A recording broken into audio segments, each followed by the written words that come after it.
शैतान इंसान का दुश्मन है। दुश्मनी का आगाज आसमान पर हुआ। अब वो हमा वक्त मौके की तलाश में रहता है। उसे अपॉर्चुनिटी चाहिए, ठिकाना चाहिए। वो इंसान से इंतकाम लेना चाहता है, इसलिए करीब ही ठिकाना चाहता है। शयातीन इंसान के करीब उसकी ज़रूरत की जगहों पर क़याम करते हैं। मोहम्मद रसूलुल्लाह सल्लल्लाहु अलैहि वसल्लम ने ज़रूरत की जगहों पर जाने से पहले की दुआएं सिखाईं। अब सल्लल्लाहु अलैहि वसल्लम जब बैतुल खला में जाते, बायां कदम पहले रखते, फिर दायां कदम रखते और ये दुआ करते, अल्लाहुम्मा इन्नी आऊज़ु बिका मिनल खुबुसी वल खबाइस। या अल्लाह, मैं मुज़क्कर और मुअन्नस जिन्नों से आपकी पनाह चाहता हूँ। फिर जब आप बैतुल खला से बाहर निकलते तो ये दुआ करते, गुफ़रानक, या अल्लाह, मैं आपसे मुआफ़ी का तलबगार हूँ। मोहम्मद सल्लल्लाहु अलैहि वसल्लम की ज़िंदगी, आपका लाइफ स्टाइल, आपका तरीक़ा ज़िंदगी बेहतरीन तरीक़ा ज़िंदगी। आपने दुश्मन से हिफाजत सिखाई।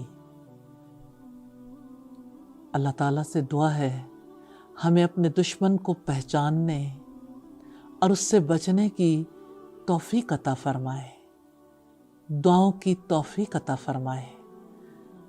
इन दुआओं को अपनी ज़िंदगी में शामिल कर लीजिए, खुद कीजिए, बच्चों को सिखाइए। दुआ इबादत है, दुआ हिफाजत है। दुआओं का हिसार, दुआओं पर इन्हिसार। जैसे माँ बाप जबर करते हैं कि बेटी हमारी इज्जत की लाज रख लो, अब अगर तुमने ऐसा काम किया तुम्हारी बाकी बहनों की शादी कैसे होगी, खानदान वाले क्या कहेंगे। और किस तरह से माँ बाप जो है वो लड़की के पांव तक छूने को तैयार हो जाते हैं कि एक दफा मान जाओ। एक दफा मान के तो बस सारी जिंदगी के लिए सूली चढ़ गई ना लड़की, क्योंकि नापसंदीदी के साथ उसके लिए रहना मुमकिन नहीं है। माँ बाप जब अपनी बेटी पर इम्पोज करते हैं तो क्या इस बात को बर्दाश्त करना चाहिए? इस सिलसिले में लड़की का क्या हक है और वालिदैन को किस तरह से इस जबर से रोका जा सकता है? आप ये देखिए कि कितने ही लोग हैं जो वेस्टर्न कंट्रीज में रहते हैं, हमारे ममालिक से जाते हैं, निकाह करने के लिए यहाँ आते हैं, बेटी परवान चढ़ी है मगरबी माशरे में, वहां के माहौल में रहते हुए उसके लिए जिस लड़के की सिलेक्शन की है वो बिल्कुल गंवार देहाती लड़का है, ये कह के कि हम इसे वहां ले जाएंगे और वहां ले जाके ये आपको उसी माहौल के मुताबिक रखने के काबिल हो जाएगा। लड़की के लिए शादी के पहले दिन ही उसे कबूल करना मुश्किल हो जाता है। उसके मिजाज का ख्याल नहीं रखा जाता, उसके ज़हनी उफक का भी ख्याल नहीं रखा जाता। वो उसका इंटेलेक्चुअल पार्टनर कैसे बन सकता है?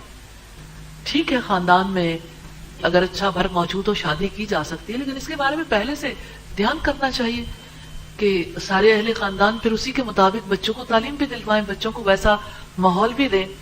तो जो लोग वेस्ट में परवान चढ़ते हैं उन्हें कोई दिलचस्पी नहीं होती, उन्हें कोई लगाव नहीं होता कि वो यहाँ आके शादियां करें और यहाँ के लोगों को वो सारी जिंदगी फीड करते रहें।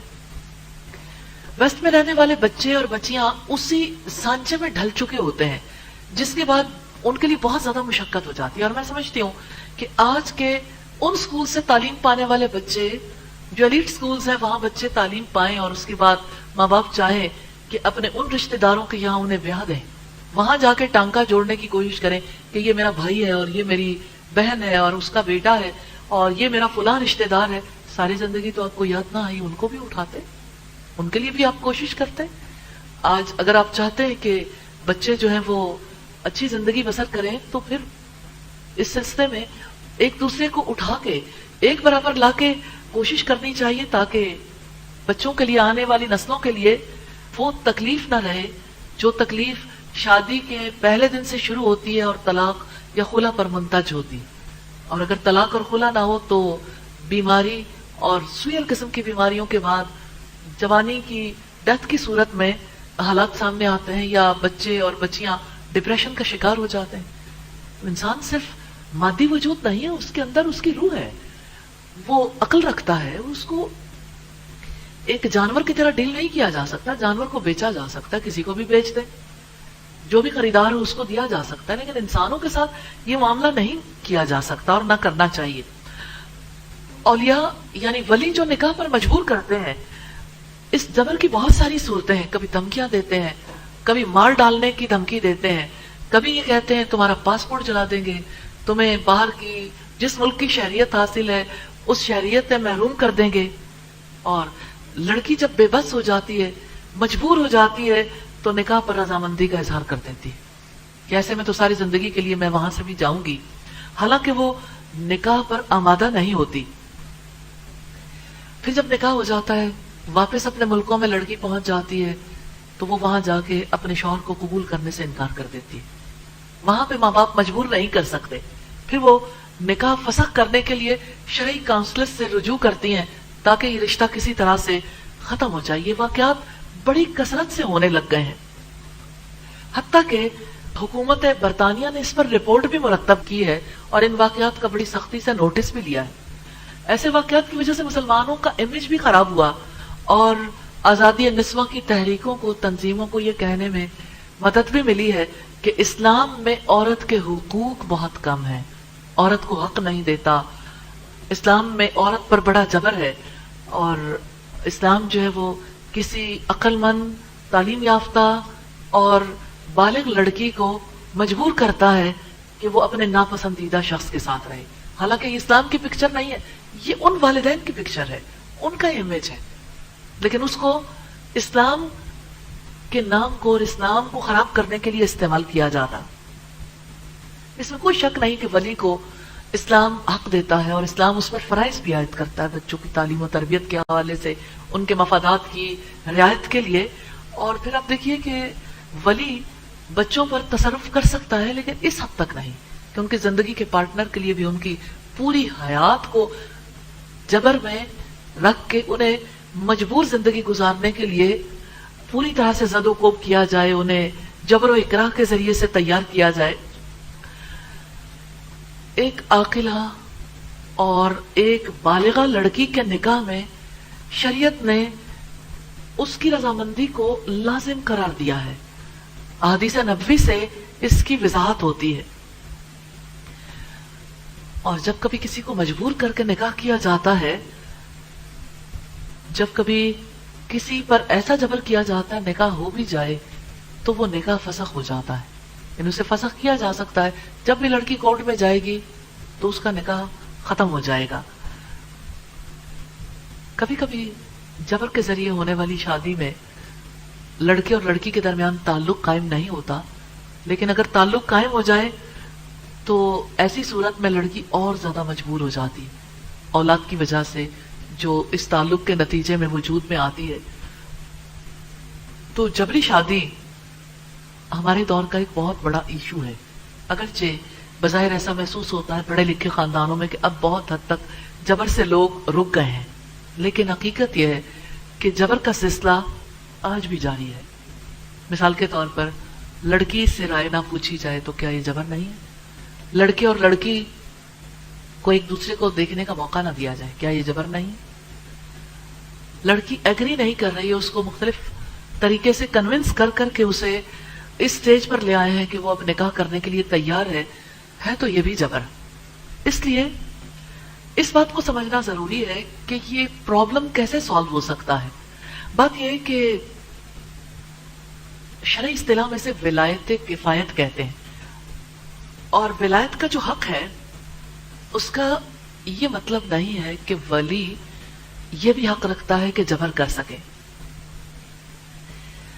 सवाल ये पैदा होता है, क्या जबर के जरिए से लड़की से हाँ कहलवाना उसकी रजा शुमार करवा सकता है? क्या लड़की की रजामंदी उसे समझा जाए कि अगर मजबूर होकर लड़की ने सिग्नेचर कर दिए, लड़की ने खामोशी इख्तियार कर ली, اور پھر آپ دیکھیں کہ کیا ایسی صورت میں کہ جب لڑکی سے جبر کر کے نکاح قبول کروا لیا جائے نکاح ہو جائے گا، اور پھر کیا نکاح ہو جائے تو ایسی صورت میں لڑکی ساری زندگی اسی شوہر کے ساتھ رہنے کی پابند ہے؟ تو بات یہ ہے کہ جبری شادی دادا دادی کروائیں، ماں باپ کروائیں، جبری شادی کا اسلام میں کوئی تصور نہیں ہے. اسلام ایسی کسی نکاح کو نہیں مانتا جب تک کہ لڑکا اور لڑکی ایجاب و قبول آزاد مرضی سے نہ کریں. ہاں، اگر عقد نکاح اور ایجاب و قبول کا علم ہونے پر لڑکی اور لڑکا خاموش رہے، کچھ نہ بولے، نکاح نافذ ہو جائے گا، ورنہ رد ہوگا. یعنی اگر بول پڑے تو رد ہو جائے گا، اگر نہیں بولے خاموش رہے نکاح منعقد ہو جائے گا، لیگلی نکاح ہو جائے گا. لیکن اللہ تعالیٰ کی نافرمانی ہوئی ہے. اگر لڑکی ساتھ نہیں رہنا چاہتی تو اب نکاح منعقد ہونے کے بعد وہ پھر کورٹ میں جائے گی، وہ اس نکاح کے فسخ ہونے کا مطالبہ کرے گی. اگر جبرن ایجاب و قبول کروایا گیا، سگنیچر کروا لیے گئے، انگوٹھا لگوا لیا گیا، تو حنفی علماء کہتے ہیں کہ یہ نکاح ہو جاتا ہے، نکاح منعقد ہو جاتا ہے. اور باقی اہل علم کہتے ہیں کہ یہ نکاح کے ساتھ مذاق والا معاملہ ہے کہ ایک لڑکی اور لڑکے کو اس موقع پہ حاضر کر کے جبرن اس سے سگنیچر کروا لیے جائے. اصل بات یہ ہے کہ جب باپ دادا نکاح کروائیں، اگرچہ انہوں نے لڑکی کے حق میں کوئی برائی کرنے کا ارادہ نہیں کیا، یا یہ نکاح جو ہے وہ ماں باپ کی مرضی سے ہو، بہرحال ہر دو صورت میں جبر ہوا ہے. نکاح منعقد تو ہو جائے گا، لیکن نکاح کے بعد لڑکی کو ساتھ رہنے کے لیے مجبور نہیں کیا جا سکتا. اگر وہ ساتھ نہیں رہنا چاہتی، اگر وہ تعلق قائم نہیں کرنا چاہتی تو جبراً اس سے تعلق قائم نہیں کیا جا سکتا.